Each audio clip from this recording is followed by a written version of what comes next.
podcast on both my YouTube channels. So here I am, and it's Friday, and the world feels upside down. I don't know if you guys saw the blog post I wrote today. I posted up on my blog and on Substack about the world feeling upside down, and just that whole feeling like everything's wonky. So say hello if you're watching. You haven't seen it yet. That's okay. I'm earlier than I normally would be. I think that as we get closer to the time change, my whole schedule and sleep schedule and everything's just kind of, it's been weird. I don't know about you guys, but like waking up in the morning and it's just dark, dark outside is really annoying. So thank you for the heart me. I appreciate it. So yeah, I thought I'd jump on tonight. We can talk about, like, y'all are welcome to jump in on the conversation, ask questions. There's so much going on. It is so overwhelming on so many levels for so many people that I thought, you know what, I'm just gonna go ahead and jump on. I can't tomorrow. We're doing my granddaughter's big, like, homeschool prom birthday party in downtown San Antonio. So it's going to be a big day of getting stuff done while she's at dance, and a lot of the girls she's in ballet with are also homeschooled. So they're doing like a K-pop dance tomorrow. It's wild. Brindy's made all of these things, like, it's crazy good. And I'm excited for them. So I've got to go help set up all of that. But I definitely have been feeling funk all day. How have you guys been feeling this week? Like, I was talking to my friend earlier and I was like, thank God we got it. He was like, we made it to Friday. I'm like, but did we? Like, unscathed? Doesn't it feel like it is just upside down right now? The news coming out of Washington, and I talked to my insurance people today for health insurance, thought that we could get some answers on what the costs are going to be. And she's like, you're going to have to call me back after November 1st because everything's shut down right now and they don't have any of the estimates up. Depressed. Okay, so thank you for sharing that, Marta. Hi, Susie. Thank you for sharing that, because you're not by yourself in that. Whoever's watching on Facebook, say hey in the comments so I know who's watching. Because look, you guys, on Facebook and YouTube's, and I got both my YouTube channels going right now on this live stream. Wherever you're watching from, you got to say hello, because I am keeping count. Like, I'm on TikTok on my phone, and I'm on 4 places on my streaming software. So if you don't tell me hello and can, like, contribute to the chat and stuff, I'm not going to know to come back on and do these live streams from my streaming platform. So y'all got to say hello. But anywho, so yes, I talked to my insurance people. I had an appointment with them on the phone today, and she's like, you're gonna have to call me back after the 1st. Because I got a letter from the marketplace people that was like, it's time to renew, right? Like everybody else, it's time to renew. And I'm like, oh, okay. Did I just flash my address up there? I'll just have to delete that. Not that it's a big deal, but I'm in this weird place of like, do I keep my insurance or do I let it go? And I'm probably going to let it go. Like, I've been talking to Spirit about it a lot, and just getting a clear diagnosis with cancer a couple of months ago. That's, a lot of people would say that's risky and that's dumb, but like, I've been working on myself on my Rife machine, and my body's actually in healing mode right now. Killed a bunch of pathogens, and now it's restructuring everything, which is great. And I've lost a couple pounds because it's fixing my metabolism from all the damage that was done with the chemo. So yeah, I'm feeling what everybody else is feeling. But Marta, you saying like feeling depressed, and that's so not you, and it makes it really hard. A lot of people are, which is why I made that post today, why I wrote that blog. And you can check out my full blog on Substack or on my website. All of it's for free. And it is about, you know, what survival mode actually looks like from a collective standpoint, but in your own personal life too. And then how to get beyond it. And when I was writing that this morning, and tell me if any of you guys have this concern. After I got done writing that this morning, I really started to think about the kids. And by kids, I don't mean like little kids. I mean like teens and young adults. I've talked to a lot of parents of older kids and adult kids in the last couple of weeks, and everybody's said the same thing to me, like, what is up with these kids? And they're not behaving the way that we did, right? As when we were kids. Like Gen Z and even millennials, they're not having an easy time right now. And they're they may be coming off like, I don't give a hell, like I don't care. What's the point? That is sort of the general energy that I hear a lot of them coming, that's where they're coming from right now. And part of that is our responsibility too, as elders, to give them some direction, but also try to get them to open up and talk about it. We had, I don't know about you guys, but I graduated in 1984 with the class of 85. However, there's a lot of opportunities back then. Think about it. I don't know when you guys graduated and when you moved out on your own, but think about that for a minute. Back in the 80s and even the 90s, there was a lot, thank you for sharing the live, a lot of opportunity. We had, and the American dream was still sort of a thing, right? What do they have to look forward to? Y'all are struggling. I'm struggling when I look at the future. I'm not clairvoyant. I'm struggling worrying about my 84-year-old dad's, his medical insurance, his veterans benefits, Medicare, all the things. I'm struggling in trying to hold together this positive front, and then my own business, trying to rebuild it after sickness, right? Listening to my two adult daughters, one that's 23, one that's 33, almost 30. Well, she'll be 34 tomorrow. God, I'm old.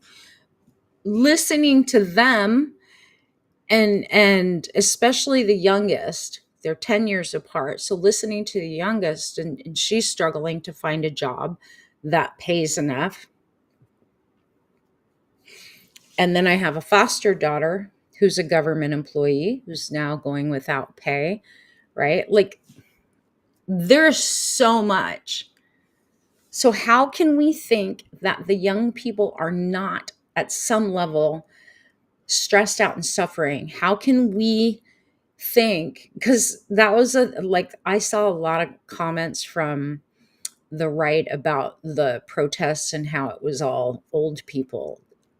Yeah, at least the old people are getting out there. I was one of those old people out there. My dad was out there too. Marta was out there. I watched her live stream. But we've got to get the young people involved. You look at Nepal, and it was all Gen X. It was all young guys. And I have talked to a bunch of young people and their parents, and they're like, not happy with what they see. They don't feel like they have much of a future. Are you guys hearing that from your relatives, your nieces, your nephews, your kids? And I'm not talking little kids. I'm talking young adults and teens. You guys hearing that from them? Are you seeing it from them? I mean, there's the old school kind of boomer attitude with the kids these days is like they're lazy. The tech bros are like they're not lazy. They came in to shake the system. They're not lazy. They are unmotivated when you throw them to the wolves in a world that is so capitalist and profit driven, and they don't really have a forward plan. We have to talk to them. But first, we have to deal with our stuff, which is why I came on tonight, because I'm like, after I wrote that piece this morning about how to recognize whether or not you're in survival mode, and I think collectively most people are. I don't think that we got out of it. You can feel it from them, Bobby's saying on Facebook. Yeah. Yeah. You can feel it from them. Have you talked to them about it? That's my first question. Have you actually tried to open a conversation? Because if we don't talk to them about it, they're going to talk with each other about it. And the defeatist feeling or feeling of hopelessness is what they're going to actually talk about. Thank you, Mr. Andy, for the kitty cat. You're awesome. I appreciate that. So again, I wrote a whole blog. Like, it was probably one of my longer blogs. I broke it down. What does survival mode look like? What does it sound like? Because a lot of people are in survival mode and they don't even know. You don't realize it because you've been programmed to believe that that's normal. But the thing I really want to stress, and we'll get into it, but you guys got to tell me what you're feeling, what you're going through. And I'm here to help you. Like, I'm here to help you. We've been programmed to believe that productivity, if you're not being productive, there's something wrong with you, right? If you're not pushing through, if you're not forcing through, if you don't have energy, if you don't have big dreams and goals. How many of you have had dreams and goals just sort of shrivel away because of the current issues going on in this country? Or because of layoffs? Or because of a health issue? Or I mean, there's a million reasons right now. Bobby, you're saying you haven't. Okay. We can talk about it. We can talk about what to talk about with them. But let me be very clear on this right now. Like, and I'm sure you guys know this, but I want to remind you of it. Children absorb, they're empaths too. Children absorb and take on the energy and the emotions of their parents. And they'll do it silently. So if we are stressed, and I know a lot of us are, I know I am, and we don't speak about it with them, they unconsciously go into this mode of trying to make you happy and carry the load. I guess many people struggle with mental health because of the not stable economy. Absolutely. And it's not just the economy, it's nothing is normal right now. That's why I titled this, like, the world feels upside down. Nothing feels normal right now. We are getting bombarded daily with abnormal crap. We are watching our rights get attacked. We're watching insanity occur. I was genuinely concerned about my mood. I was like, is this what depression feels like? So let's address that first. Depression can be fleeting. There's different levels of depression, right? There's chronic depression. There's chemical depression. There is situational depression caused by grief, the loss of something. And then there's the energy of depression. And Marta, I know you're sensitive, right? And I can tell you from an empath to another, this week has been a roller coaster of up and down and a lot of down. Hey, Ashley. A lot of down. I mean, there's moments where the energy will recover slightly, and then boom. Today's energy. Let's just talk about today's energy. You want to talk about hard time focusing, hard time just staying with something, right? And then articulating and being able to focus and concentrate and get stuff that was today, right? That was today. Hey, Sky, what's up? Good to see you. All week this week, that feeling like I know I have to get stuff done. I have stuff on my to-do list. I'm trying to get it done. I can't seem to get it done. That's all this week. It's been going on the entirety of the month of October, but it hit a crescendo this week of holy shit balls. And today has been a rough day. I mean, I've literally in my meditations, in my journaling, gone, "Am I depressed? Am I depressed?" Hi, Unique. It's good to see you too. Thanks for checking in on YouTube. I've got both my YouTube channels going on, and I've got my Facebook, both my Facebook personal and business, and I've got TikTok on my mobile. So y'all are getting me from every angle right now. That sounded wrong. Anyhow, so it's hard to navigate, right? It's a little hard to navigate when you're like, am I actually depressed? There's a lot of depressing stuff going on, right? Say yes in the comments if you know what I'm talking about and you agree. There's a lot of things to be upset about, depressed about. There's a lot of things that feel like you don't have a say, and there's a big desire to just find stability in a world that's very unstable right now. No joy, reaching and react. Is it reaching and forcing myself to find gratitude on my way to work? I told the palm trees. Seriously. Yeah. Yeah. So you guys, you're not alone. I really want you to understand you're not alone. And I am really good at holding my energy up, and I've been getting the waves. It's like being in a rip current right now. I'll be stabilized my energy and I'm getting it going on and I'm moving through things, and a wave hits. I have not been so irritable as I've been this week.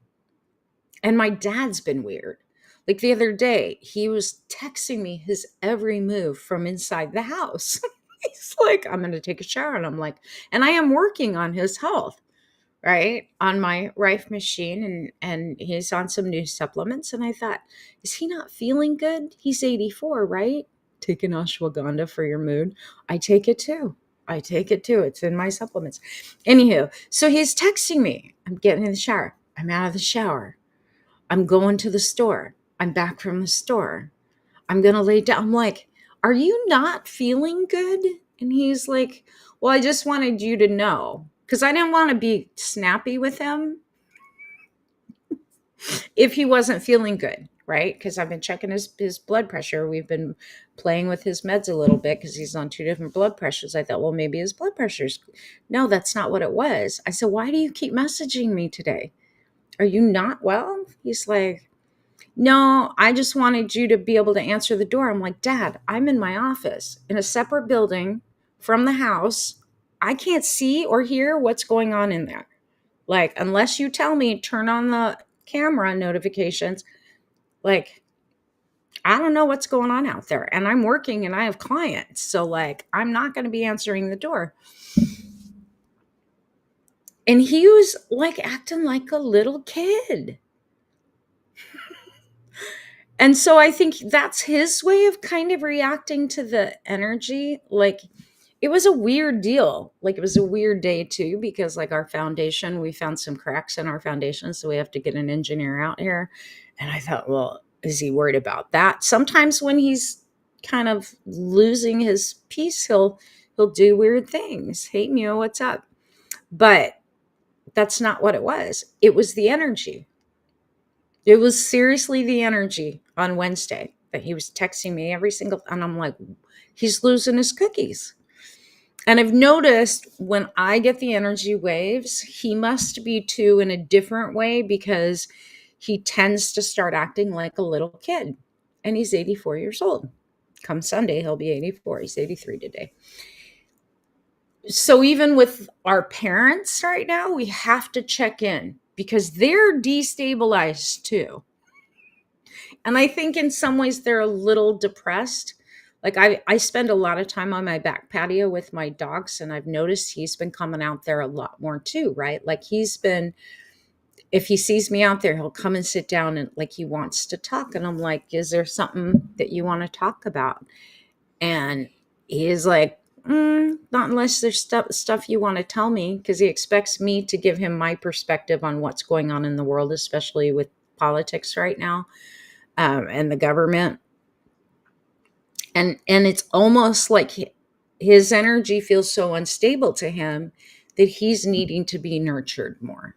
So do you guys notice that with your elderly, aging parents?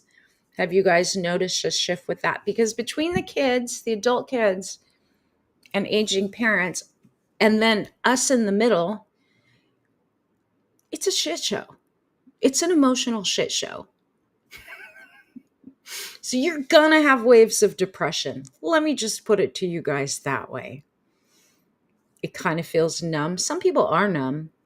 But if you're feeling a little depressed, that's not numbness. That's a sign that stuff's getting to you, right?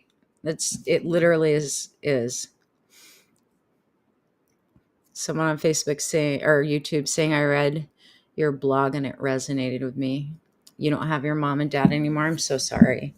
I'm glad it resonated.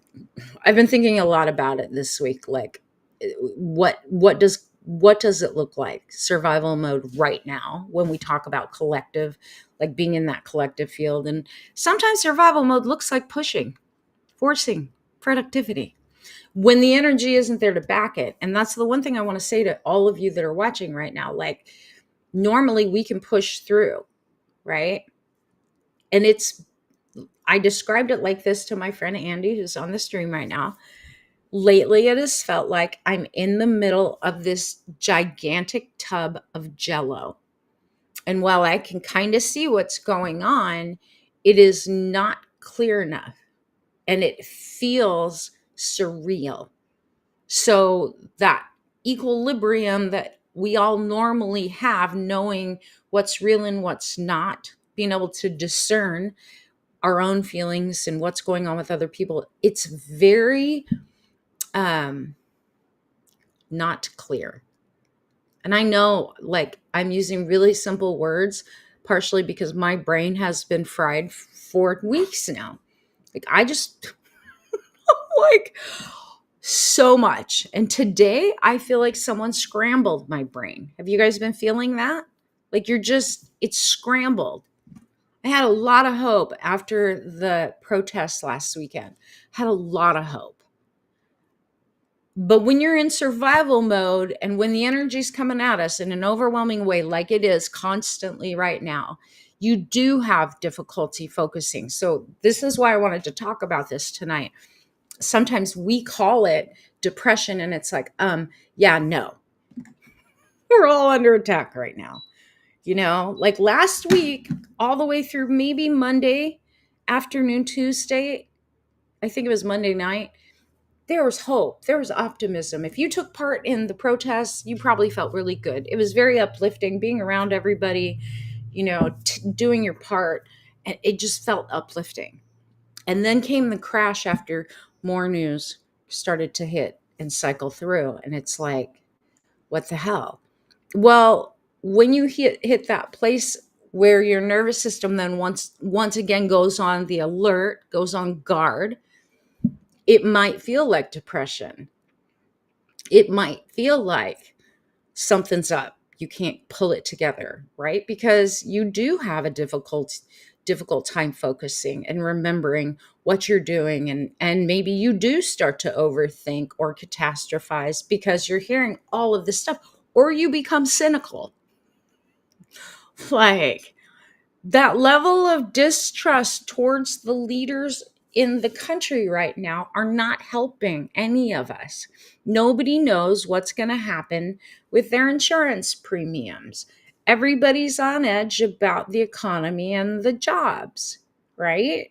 And here we are going into the holiday season, and nobody knows what the hell that even looks like. From a social perspective, and this is the part I think a lot of us don't think about, even for the kids, the young adults, there's this strange distrust of your general environment, let alone other people. Does that make sense? Tell me in the comments. Like, I literally, for the kids, I feel bad, the young adults, because I know they are battling, trying to get their bearing.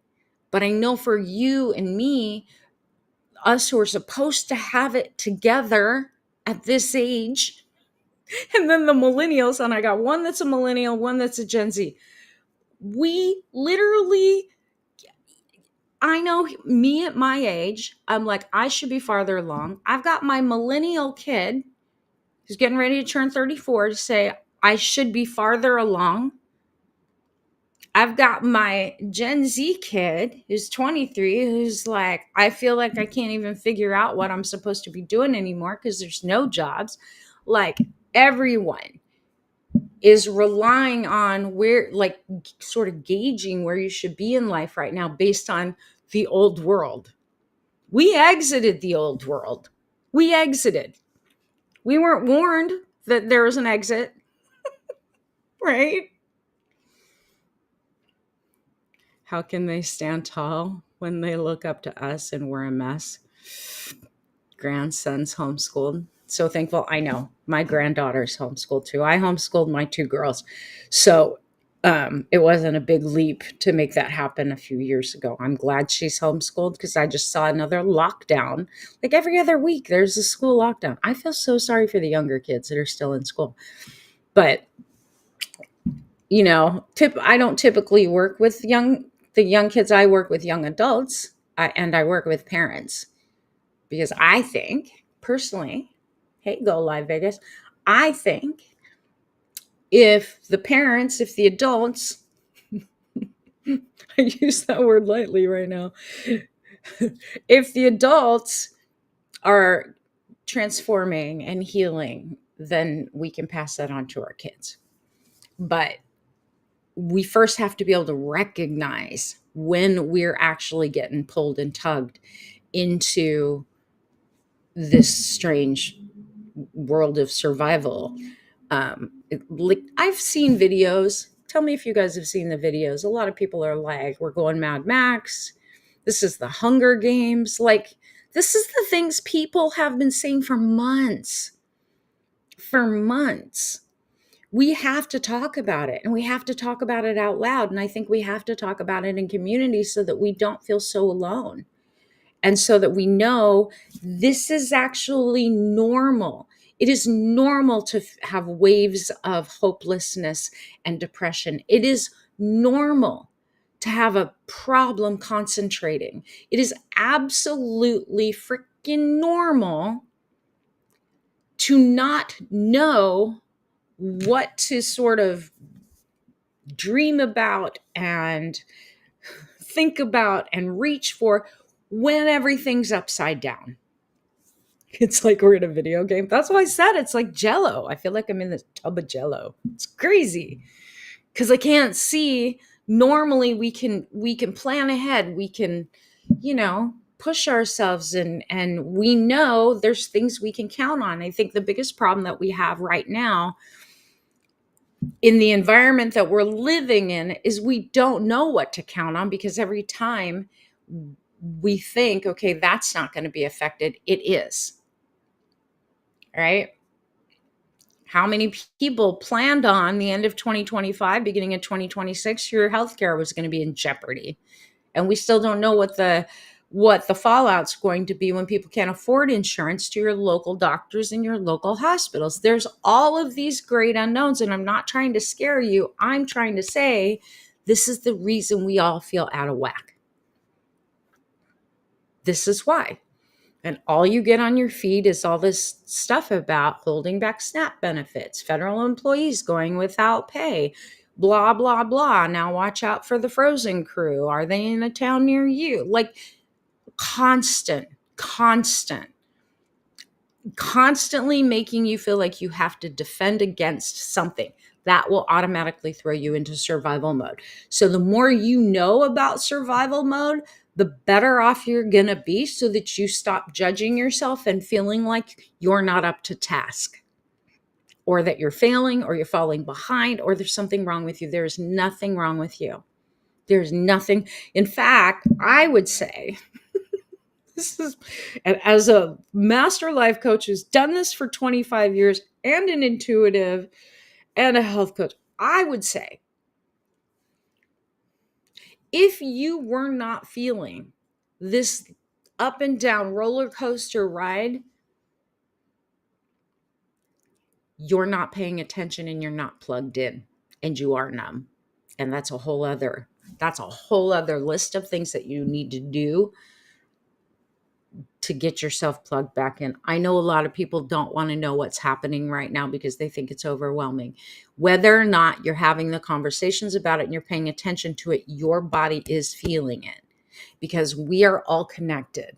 And I cannot stress that enough. When one of us is hurting, the rest of us are going to hurt. We are all energetically connected, like it or not. The G7 thing hit at the right time. It was funny. Everyone wants to feel connected. Exactly. That group 7 thing was brilliant marketing. And I mean, everybody picked it up and ran with it, right? And it's funny too, because that's my life path number is 7. But I think we need to talk about how we feel. I think we need to talk about how this stuff's affecting us and what we think about it, which is why I came on. I started to care less about other people. I think we need to deepen our empathy, not go the other way, because I think the constant assault, the point of it, when you think about darkness and you think about how to get people to separate and how to really take them down, is to make them lose their empathy. We need more empathy, not less.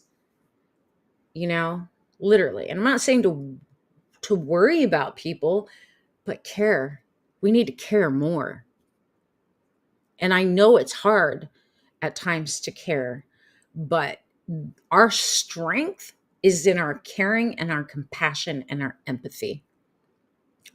That is what I believe and what I've seen in any kind of crisis situation, whether it's my own family or it's someone that I'm working with and someone's going through something.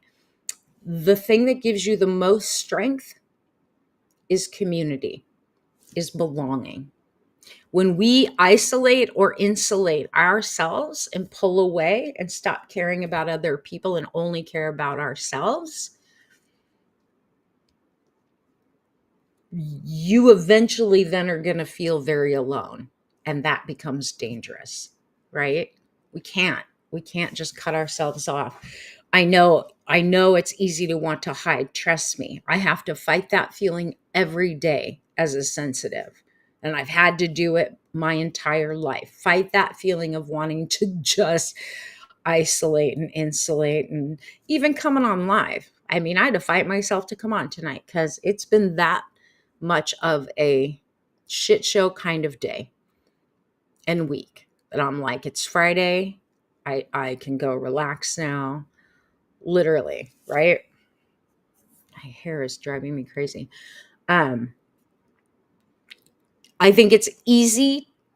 That's the easy choice to make, is just not care, not worry about anyone but ourselves. But I also think that that's driving a big part of the problem right now.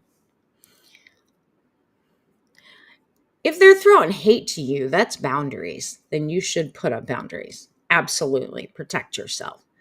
Like, I don't put up with people who want to abuse me. I ain't got time for it. I will quickly be done with it. I can still love people from a distance and not hate them. Like, I hate what people are doing. I hate the behaviors and the actions they're taking. I don't hate them personally. Like, I don't know them. And even the people that I know that are being very selfish, they're my own neighbors. I don't hate them. I don't approve of the way they behave. And I know that that's whole, I don't give a shit about anyone else because it doesn't affect me. That attitude, that selfishness, it's driving the policies and the things that we're seeing happen here. That attitude of,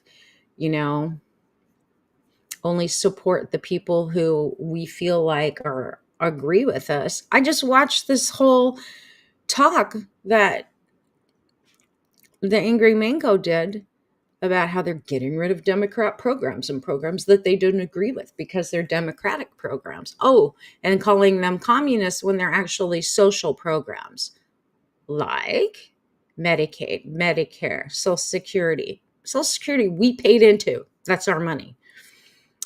SNAP and WIC, all those kinds of programs. The ACA, right? The marketplace insurance, because they don't agree with it.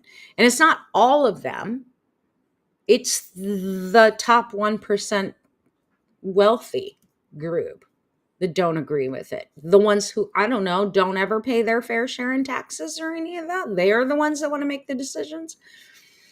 So, yeah, I don't hate them, but I most certainly don't agree with them. And I'm not going to listen to it. And I'm not going to put up with it, right? Especially in my own living room, in my own live stream, in my own house, whatever. And I don't think anybody should. But I just want to be really clear with you guys. Like I wrote in my blog, survival mode isn't just panic. A lot of people think that you have to have some major trauma to drop into survival mode. No. The pandemic put a lot of people into survival mode, and a lot of them never got out because it brought in uncertainty, right? When are we going to get out of our houses? When do we return to work? And then people got comfortable there, and then all of a sudden they're like, you're required to return to the office. And that just freaked a lot of people out there too.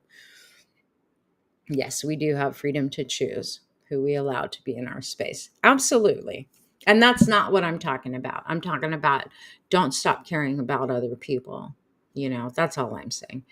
But survival mode can look like you trying to force your way through your emotions, your exhaustion. It can look like numbing your emotions because, oh my God, I just can't take anymore. And that is the point of the dark versus the light, is to get you to stop using your emotions and your feelings and your discernment. That's the point. That's that whole flood the zone thing that we heard about was going to happen and did actually happen. It sounds like you. So going numb, feeling numb emotionally, that is a defense mechanism. So recognize it for what it is, right? It's a defense mechanism. But if we don't allow ourselves to really name what that is and where it came from, then we can just sort of adopt that for all time. And that's not going to help you in the end, because one day you're going to look back and you're going to go, what the hell have I been doing? Like, right? What am I doing? While the things that we've been used to, we can't rely on right now, can feel very unsafe. This is where naming it, becoming aware of it, and then choosing consciously is going to help you to not slide further down into a hole of depression or hiding or numbness or any of those other things. Like, awareness is a big part of the deal. Call it what it is. If you're angry, be angry. Just don't stay there. If you're sad, be sad. Express it. Just don't stay there, right? We have to use every single one of our tools. Journaling is a great way to dump how you're feeling and not hold it in. Talking to someone that can hold space and not try to change what you're feeling in that moment. I'm not saying go get on the phone and dump all of your stuff onto somebody, because that's not fair. That's why I always say, if you're feeling a lot and you don't know what to make of it and you can't shift it, write it down first, because you're going to blow out some of that energy before you talk to somebody.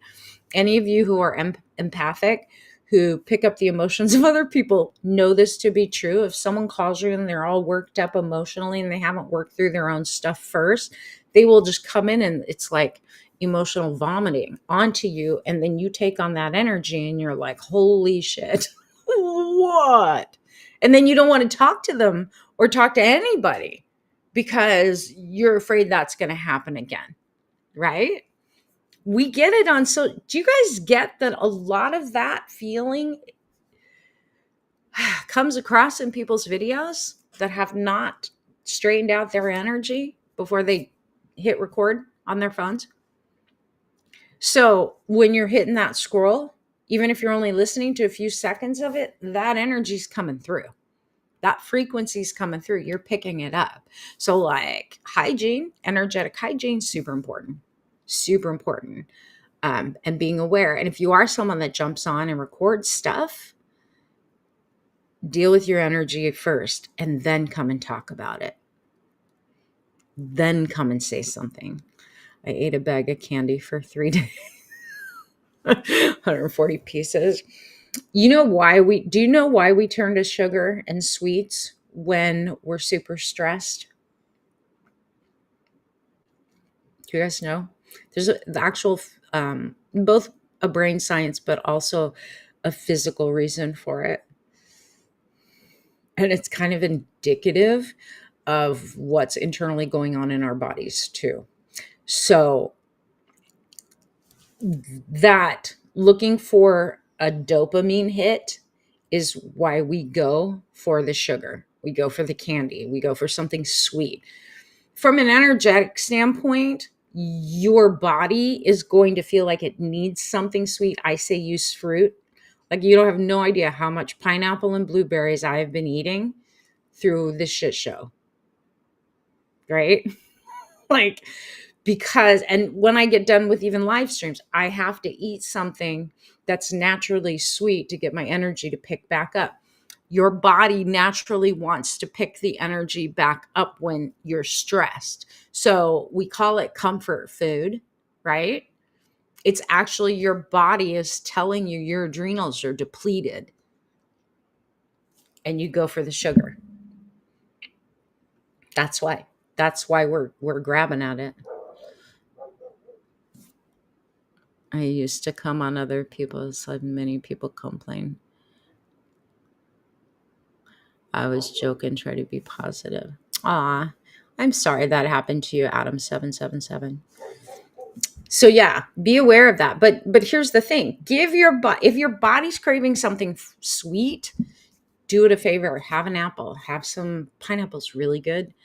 Blueberries, things that are antioxidant. Cherries. I know we're not in cherry season right now. Grapes, stuff like that. Watermelon, right? Rehydrate. But that's your adrenals are crashing. Your body's looking for a dopamine hit. That's why it's looking to balance. And for anyone that is intuitive or empathic, when someone drains your energy out, and this happens when people get energy work done or any kind of healing work done, usually they need to eat something sweet to get their blood sugar to pick back up, and it feeds the brain and helps with that dopamine release. You know, I will confess, Susie, I went and grabbed some Whoppers the other day. It's like, I need something more than just fruit. I was chewing on so much fruit and I'm like, you know, it sounds really good. Something crunchy like Whoppers. And I went and got Whoppers. And then I was really unhappy with myself afterwards, not because of guilt, but because it actually hurt my stomach because I haven't eaten that stuff in a while. And it literally cramped up my stomach. So that's that funny thing of why am I punishing my body when I'm just looking to feel better, right? Yeah. Sometimes you eat candy. No, I hear you. But like when you're dealing with trying to clean up health issues and stuff like that, like I've been detoxing now I'm running on my 2nd month now from chemo and radiation and stuff, and so I've been pretty clean. And that was not a good deal for me. It hurt. But it was good that it hurt because I was like, what are you doing? And if you have parasites, which I was working on parasites on my Rife machine, if you have parasites or candida, you will crave sugar. That's me and my dad have been arguing about that for 24 hours now. He's like, I've been eating like this my whole life. I'm like, yeah. And then you asked me to help you with your gout, which is caused by yeast overgrowth. And you can't seem to understand the more you eat, right? And he's got CLL. He's got leukemia. I'm like, you're feeding. Sugar feeds the beast, both the candida and leukemia. Your stomach's messed up all month. Have you tried mushroom coffee, friend? Mushroom coffee is really good for that, for digestive issues. From a natural perspective, mushroom coffee is really good for that. Or if you just take the mushrooms, the combination of lion's mane and reishi and shiitake and cordyceps, that's really good for your stomach. Anywho, all right. So kids, how do we talk to them? One of the first things I would say is start asking them questions, right? Just ask them questions. And how let me just tell you how survival mode shows up in young adults and teens.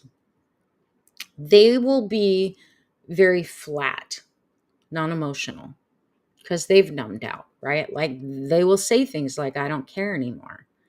And they will appear listless. They might be irritable. They might have mood swings that, you know, usually range in, like, you'll see it expressed as anger, snappiness, right? Them being little brats. But the other thing is they are hopeless about their future. And then at the same time, they feel guilty for not doing more. They may never voice that though. And that's where the conversation comes in, is starting to ask them, like, they'll say, I feel anxious, right? Or they'll say, I am anxious. They won't say, I feel it. They'll just be like, I'm anxious right now, or I don't want to be around people. That's your sign that something's going on with them. And chances are they're locking into that survival mode. They can scroll social media and doom scroll just to escape discomfort. They too are looking for a dopamine hit. So pay attention to their actions. If you have kids, teens or young adults, pay attention to their actions, because those are the actions that are telling you they're overwhelmed. They're hitting survival mode too, right? Some of them, especially girls, they'll just stay in their room in bed. They won't want to get dressed. Dark. I don't know what it is with this generation. They like dark spaces like caves. And I say get them out into the sunlight or give them vitamin D, because I think that's part of their deficiency, is they don't have enough sun. The other thing is they'll stay up really late and then they just can't get up in the morning, right? They have a constant fatigue. So their whole circadian clock goes off. And we think they're just playing games. Well, there's a reason they're staying up playing games. They get into that habit because, like adults scroll on their phones, they're playing games to avoid any of the real life stuff.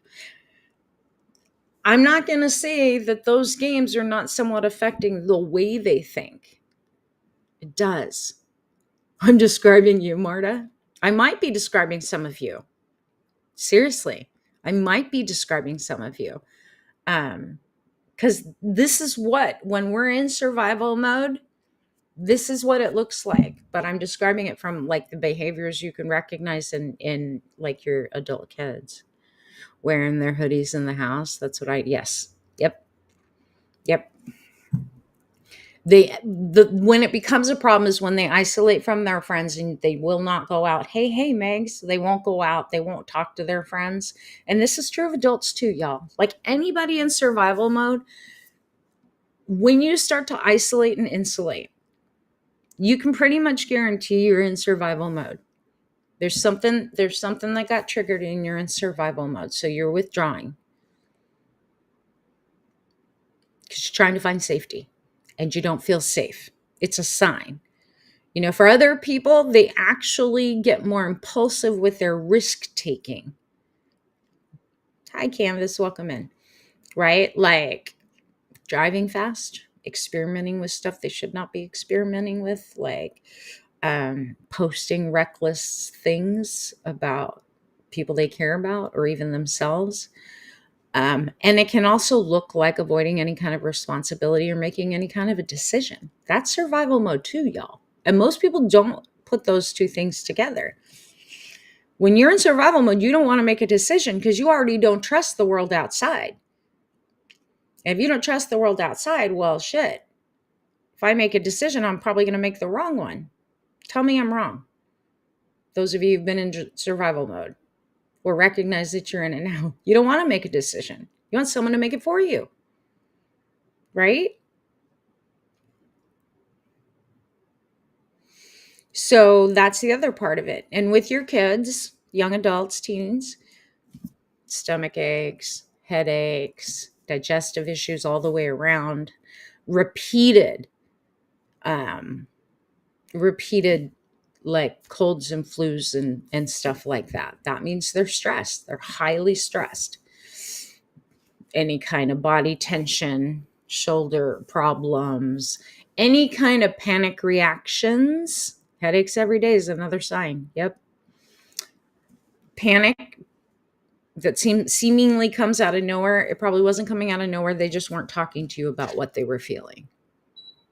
And if this is about you, like I said, this can apply to anybody, but I was talking about the like how to recognize it in the young adults, because chronic fatigue, low motivation that gets misread as laziness, that's a somatic symptom of being in survival mode for a really long time.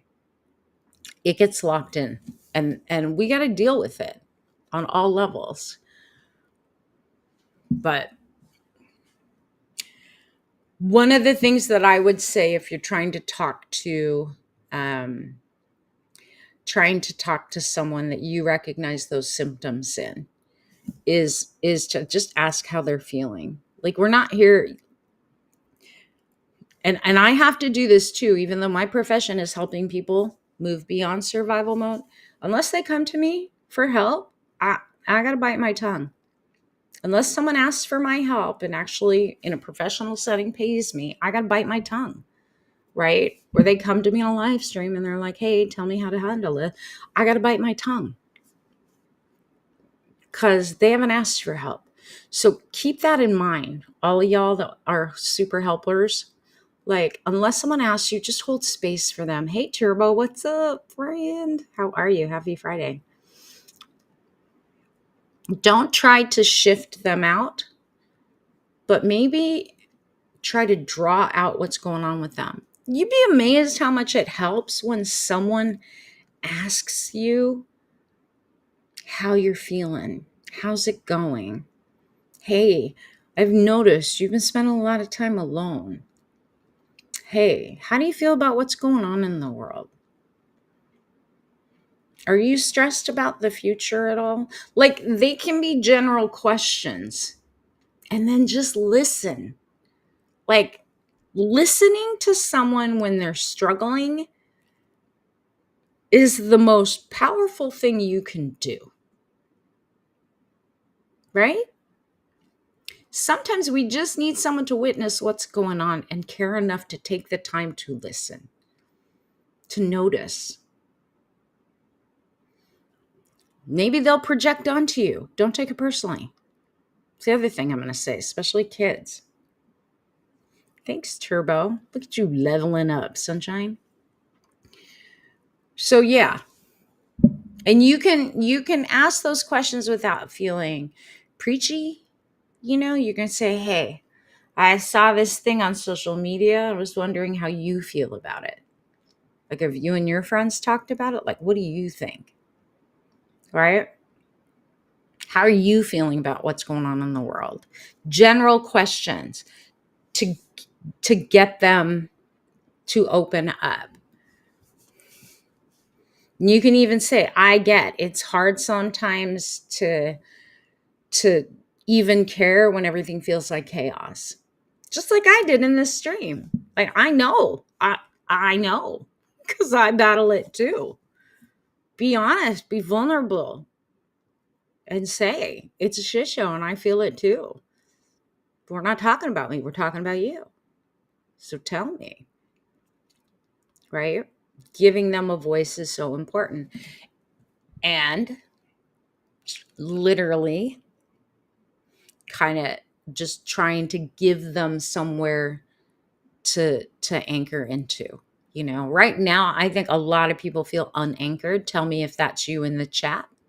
Like, do you feel kind of like you're blown in the wind, like you're a boat adrift without an anchor? Because I know the way that things are going right now, there's a vast amount of people in the population that are feeling like that. Look at you guys lighting up my gift gallery. Thank you. Thank you. I so appreciate it. Thank you, Adam. Do you guys feel it? Like you don't have an anchor? Like you're just out there drifting and the storms keep rolling you? You feel great? That's good. I'm happy for you. I'm happy for you. A lot of people do feel it though, right? I think it depends too on what level of responsibility. For me, because I help people every day and I'm hearing people's how they're reacting to things every day, it's a lot.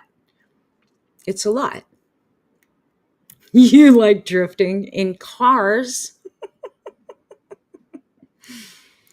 You think a lot of people feel hopeless and unmoored right now. Yeah, you're right. And then they'll get a momentary glimpse of optimism and hope, and then the energy comes by and yanks them again. It feels like I'm watching a show, but it's my world. I've seen that in a lot of comments. A lot of people don't. They're like, I can't believe this is the world we live in right now. I can't believe this is the world we live in. I've seen that in so many comments on so many videos that I've watched. It's a common reaction to everything that's going on. We were moving forward in a lot of different ways, and then it all came screeching to a halt, and then things started to get ripped away from us, right? It was like, all right, we're going to build like we came out of the lockdowns and everything. We're going to rebuild the economy. Housing was booming. Things were moving. Like we were coming back from the lockdowns. I feel upended because I can't find decent rentals. There's always issues with them. See, it's things like that too. Absolutely understand, Muse. Like it's things like that too. I've talked to a few people who have been having a hard time finding housing, and I mean, housing is a fundamental need. We all need housing. We all need food, like food, shelter, basic human needs, right? We want to feel safe, and we don't feel safe if we're not able to easily lock in housing for real. So yeah, there's a reason people feel unmoored, and I think it's in some ways it's on purpose, right? The moment I step away from drama and people's judgments, I feel free. But there's a lot of people, Adam, right now that it has nothing to do with people's dramas. It has everything to do with daily survival, right? It's just daily survival. It's navigating the world and all of the madness. I do think there's an intentional obliteration of the middle class happening, and it's, yeah, the working class. That's been on the agenda for the last 2 decades or more. And I think we all see it, and we all hope that that's not what ends up happening, but we see the threat of it. And those kinds of threats put you into that place of distrusting your world and feeling like you're in survival mode and behaving that way. Puts us on guard. What's next? What's next? Why do you think everybody's so attached to the social media feeds and finding out what happened today? What's going on today? What do I have to guard against today? That is purposeful. And I'm not saying that you should be attached to your phone and be watching for every, like, manage it. But do we need to be aware so that we can actually push back against it? Yeah, absolutely. And a lot of people are like, I don't want to get involved in it. This isn't about politics anymore, y'all. This is about daily life. This is about you being able to make a living, have a home, have food on the table, access healthcare when you need it, because none of us know. None of us know when some major medical issue is going to show up. None of us know. And it ain't cheap when it does. For real, for real. So the things that we normally would be able to rely on, we just can't anymore. And everyone's like, what else? What else are you going to take from me? What else? What else is on the chopping block right now? Right? You have the nonsense of tearing up the East Wing. Like, what? You're doing what? Right? And all the other things. It feels like we're in an upside down world. It does.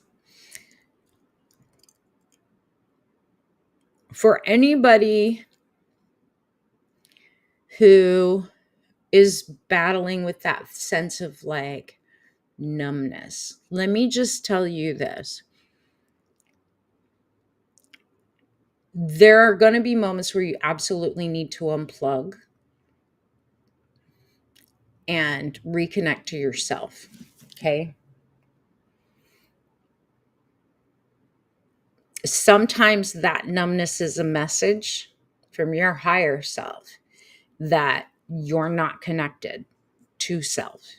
So then you got to get reconnected so that you're not numb, right? And it may seem counterintuitive that the more you connect to self and get out of that numbness, that you're actually going to feel more empowered. But the reality is you're going to feel more empowered because you are connected. And because at that point, especially to your higher self, you actually now have a choice and from a place of intention. How do I want to show up in this? No matter what's going on, how do I want to show up in this? This is one of the things I was talking to one of my students in Charm Life about. We've been over it. It's like, it's easy to react to other people and get anxious because you're worried about what they think or you're worried about how they're going to treat you. And like I explained to her, one of the reasons that people think I'm so confident and, you have such a strong self-esteem, it's not any of that. It has everything to do with I'm always focused on, and it took me years to get here. I'm always focused on how am I showing up and which energy, like what's my intentional energy that I'm showing up in and what value can I bring? That's where I come and I interact. Like, how am I showing up? Not how does anyone else show up. If I'm intentional in how I show up and how I respond, it doesn't matter what anyone else does. As long as I hold to that and I see that through. Right? Then it doesn't matter what people do, how they react, how they respond. I can just hold space from it from a much higher place and a very intentional place. The anxiety doesn't exist there because you're deciding, how do I want to show up? This is how I'm going to hold space. This is how I'm going to enter into this conversation. This is how I'm going to be. And from that place, you can feel, and you don't have to be numb. You don't have to be at all. Right? You can feel. But because you've chosen the state at which you're going to show up and the energy you're going to bring to the table or to the space or to the conversation, you're setting the tone. You're setting the mood. And you're setting the energy. It's when we go into anything that we feel like, I don't know if I can trust them, I'm going to kind of minimize and shut down and protect myself. That's when we get into trouble. That's when we start to feel like it's not worth going out there and talking to people. It's not worth engaging and all that. That's because we're more reliant on what's going on out there rather than how am I showing up and engaging in it. So, and look, if you've got big traumas that you still have unresolved, you got to face those first before you actually can even get real intentional, because you're not going to feel safe just being you. How dare they make me work at work?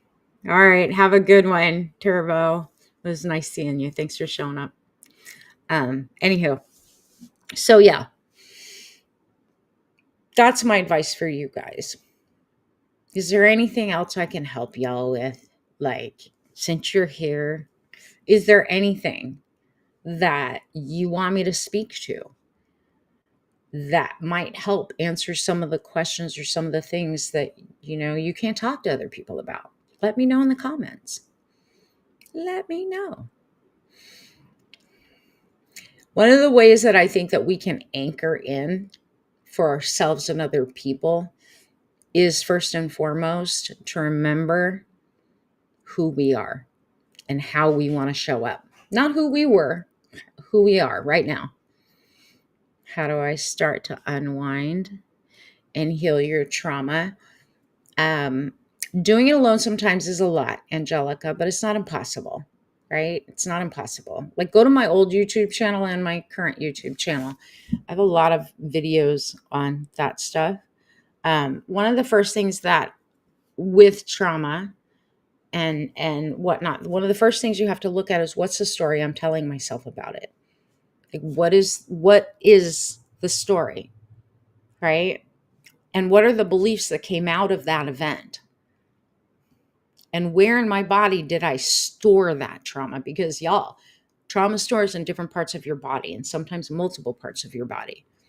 But beliefs will get locked down. And when I say beliefs and programs, mostly subconsciously, sometimes you'll know consciously what a belief is, but it's usually the ones that are way under the surface that we aren't necessarily aware of, that will lock a trauma in and keep us on guard, keep us in survival mode. And sometimes it's not just your trauma. We were just talking about this the other night in Charm Life. Sometimes it's inherited from your family, your parents, your ancestors, right? Generational trauma gets locked in. Good, Susie. And I have 2 YouTube channels. I have the At Bernadette Gold 1, and then I have my old channel, which is the Gold Factor.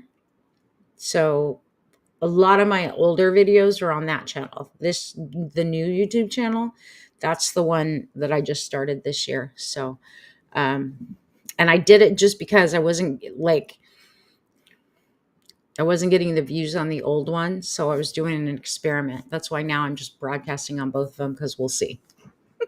We'll see where they both go. Golden Megs. Highly recommend Bernadette's work as a former student, life-changing. Oh, thanks, Megan. Yeah, Megs was a Charm Life. She's a Charm Life graduate. Like, literally, we were talking the other day just about how, you've got 9+ months in your mama's belly to absorb all of her emotions and the stuff she's going through while she's pregnant. Have you all ever thought about that or addressed that? You come into the world with those emotions. And I can tell you, I know it has an effect, because the minute I started to deal with that stuff, a lot of my childhood trauma started to lift when I went back that far. Like, what was she thinking about? What was she talking about? How was she feeling? And all that energy that I was absorbing in her belly. It affects children, right? And then after I gave birth to my kids, and even looking back now at who I was when I was 25, had given birth to my first child, and 35, given birth to my second child, like, I was 2 different people. It was much calmer with Bella, but there's drama going on in the relationship. So there's lots of tears going on. There's some shit going on that I know she absorbed in the womb. And my oldest, for sure, like, lots going on. Epigenetics, very real. Yeah. So, but then you have to even go back farther, right? To your grandparents, because they pass things down to your parents. Like, there's many different ways that trauma locks in. If we're close to people, we a lot of times will carry their trauma, if you're sensitive or you're an empath. So we have to look at all those things, right? Where did it come from? How long has it been there? What beliefs did it develop? What beliefs did I develop as a child? And then if I got re-injured, that same wound got re-injured as an adult, What new mantras or beliefs did I start living by? Because that's the other part. Taken from my in the hospital, never thought about me absorbing that. Yeah, absolutely, you do. When I was listening, eating healthy. Yeah.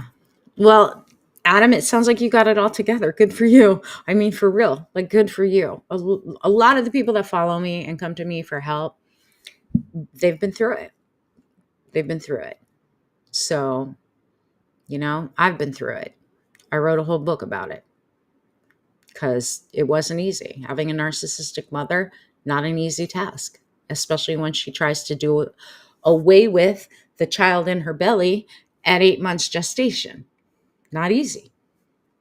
I absorbed all that crap. Had to heal all that crap. Stabby unicorn, what's up? But I'm also living proof that you can get through that and heal it. Where it doesn't bother you anymore. It doesn't get to you. You get to be who you are meant to be, not who the world made you become in defense of it. And I see a lot of that happening right now. Like, I see this really crazy world we live in molding people into being ways that they were never meant to be. Not powerful, not strong, but scared and in their shells. That is what a dysfunctional world will create. Unless we have a community of people around us and that hold us in higher esteem, right? Yes, I'm good. Yeah. So, no, I'm good. I actually just joined another agency that I've been trying to get into just for insurance purposes on my life. So I feel a little bit better now that I'm part of an agency. And they don't have all the funky requirements. At least they haven't told me that they do. Yeah. So I'm glad because at least now I have someone fighting for me in my corner when I get a violation and it's unjustified. So yeah. Anywho, again, Adam, I'm super happy for you. Unfortunately, a lot of the people that are in my audience and in my crowd, they just haven't had that experience, right? They haven't had that experience. They've had traumatic relationships, abusive bosses, and now we're living under an abusive leader. So there's that. Anywho, so if do you guys have anything else you want to talk about? You're good. Did that help? I hope that helped. Like, I hope it helps and gives you some understanding that you're not losing it if you're reacting to the stuff that's going on. I think anyone who's not feeling the depths of what's going on is probably just not paying attention. It's hard to watch the destruction of the things we care about and the determination to hurt people for no freaking reason other than power and greed. It's hard to watch it. It's hard to live through it. And then we all have our own individual concerns. I know, stabby unicorn. Literally, that's what I was talking about at the beginning. It feels like an upside down world right now. It feels really, I was telling Andy this morning, like, it freaking feels off. It just feels so completely off, right? Go to the beach. Yeah. Salt baths, beach, anything you can do to help drain off some excess energy, like an alternative universe. I know. It does. And until we stop the trajectory of where things are going, it's going to continue to feel like that. I mean, because now they're just saying the shit out loud. They're admitting to everything out loud. Now it's like, okay, well, how are we going to hold them accountable and reverse course? How are we going to stop this shit?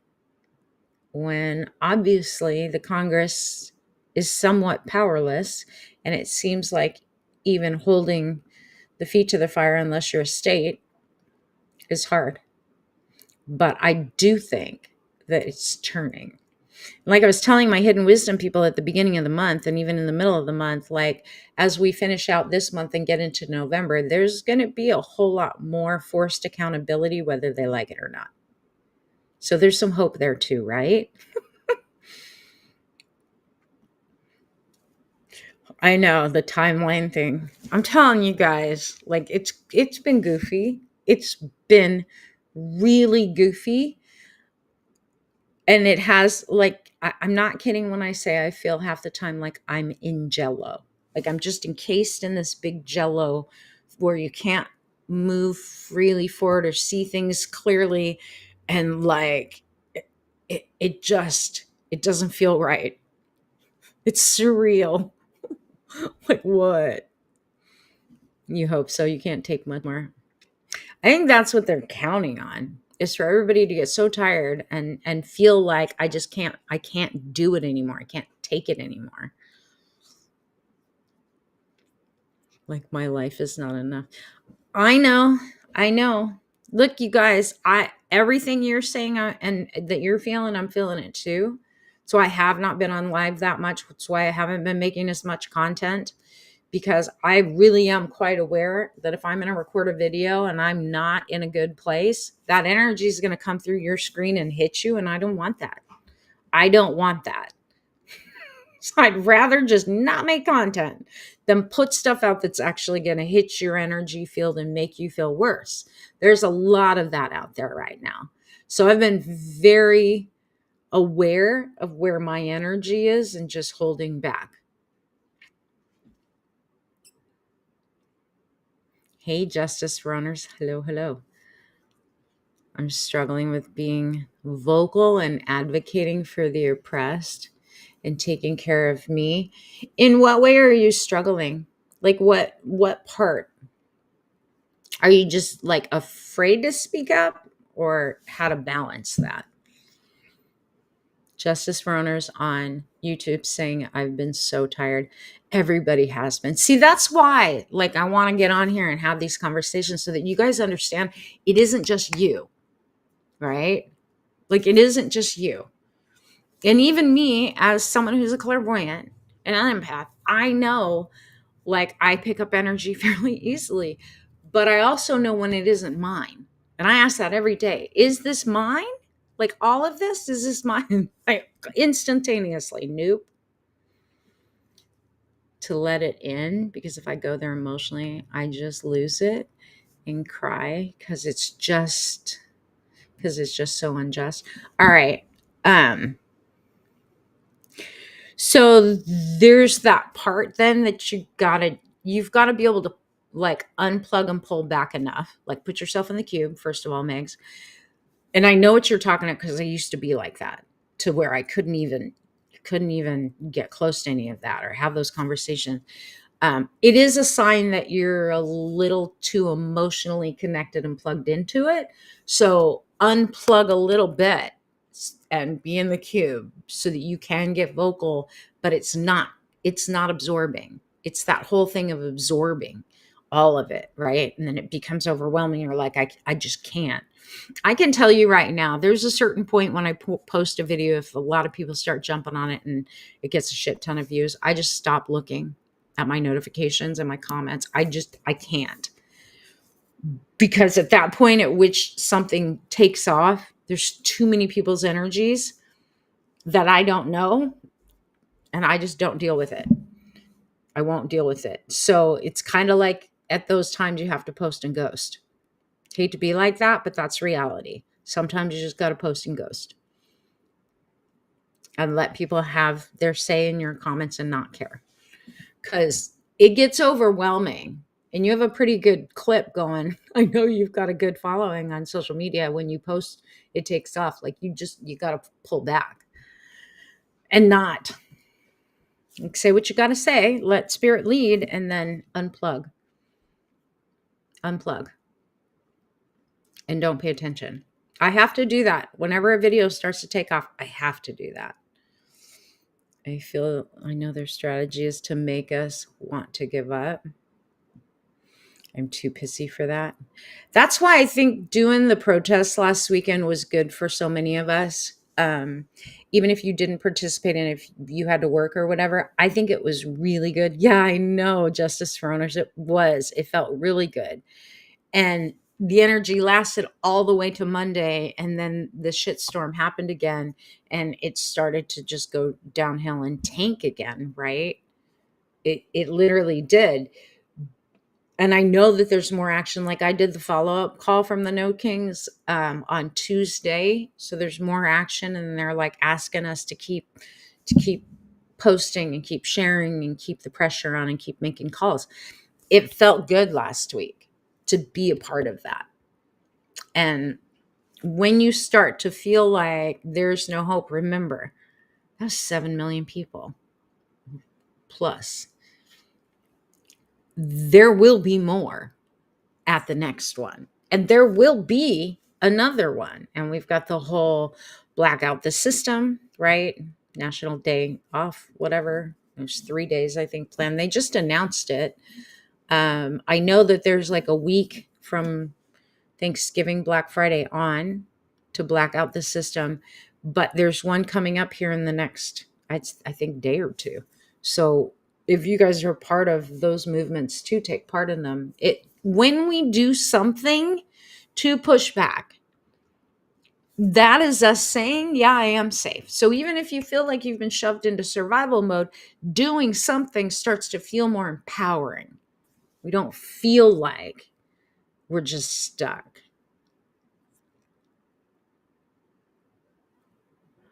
Can I ask, are you reading some classic literature, or you're not about?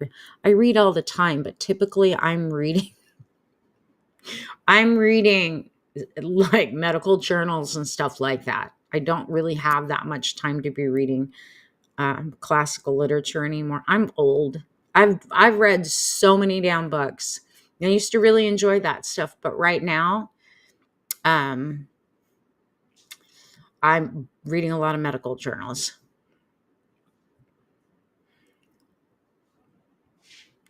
Do you think, is it connecting people? Read less, more. I don't understand what you're asking. I saw the announcement. Also, not to buy a big Thanksgiving Christmas dinner. Yeah. Well, that's just it. Like I haven't clicked onto the website to figure out what days they're talking about the blackout of the system thing. But they did announce it. And they said they were going to announce it 48 hours before. So I'm thinking Sunday or Monday is when this one takes off, right? Adam, yeah, I'm not about like giving book recommendations on here right now. Like we're meeting as a community. That would require some other part of my brain that I don't have access to right now. If you have certain things you want to learn about and ask me specifically to make book recommendations, if it has something to do with spirituality, self-help, any of that, maybe I could recommend some things, but yeah. I read a lot of nonfiction and I read a lot of medical reports and studies. And right now, because that's what's required of me, when I have time to read, that's what I'm reading.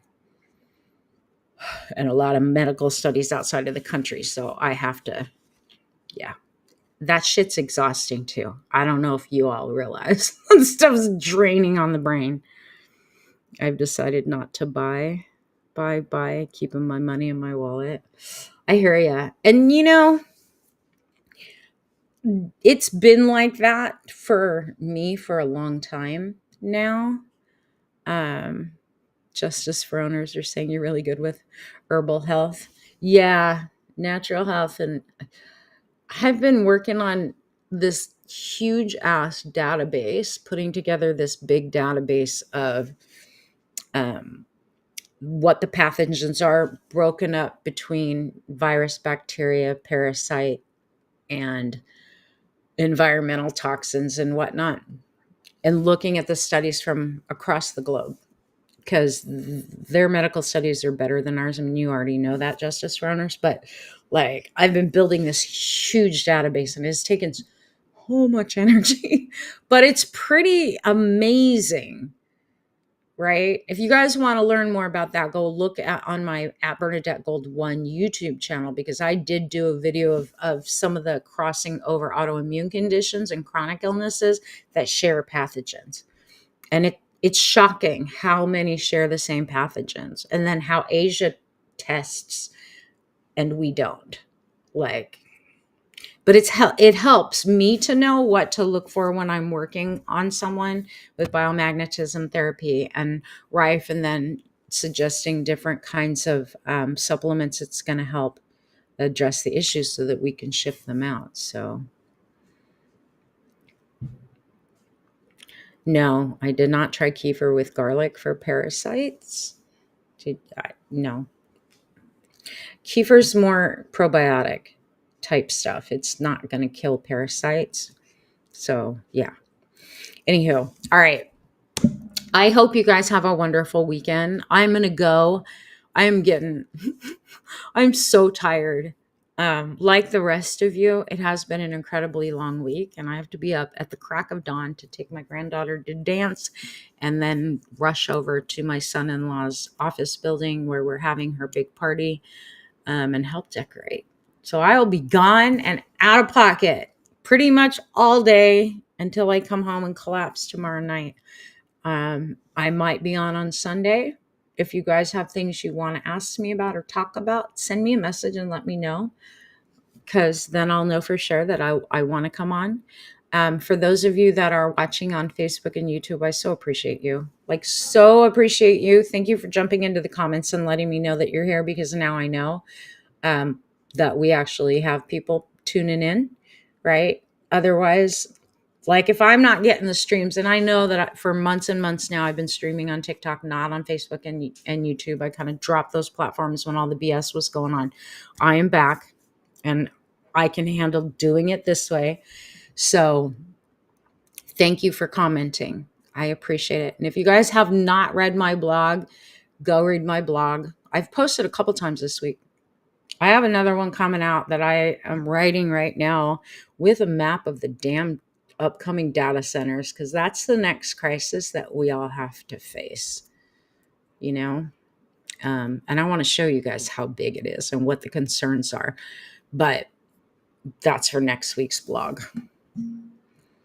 Look for me on both platforms. Yay. Well, now that I have an agency backing me, I can still come on here. But you guys are welcome to follow me on Facebook, YouTube. I'm not on Facebook much, but I still have a following over there. So I do broadcast over there. And then,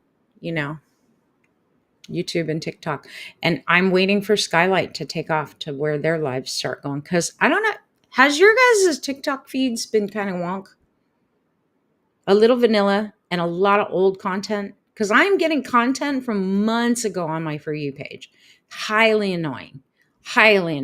I'm like, what just happened? Like, I woke up this morning and I'm seeing things that are 3 months old.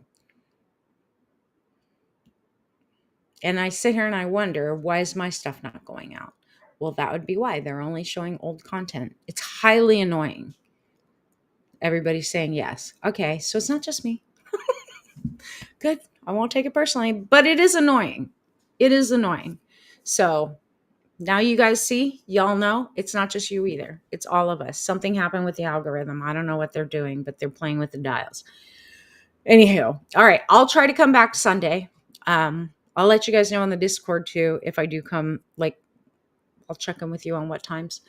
And in the meanwhile, have a great night. Take salt bath, take chill pill, maybe burn some sage, ground your feet, do something for you, eat some fruit. Just know that's your body's way of reaching for a higher energy. But maybe not so much sugar, just saying. So yeah, didn't see the live stream until late. Cool. All right. I will see you guys later. Have a good night.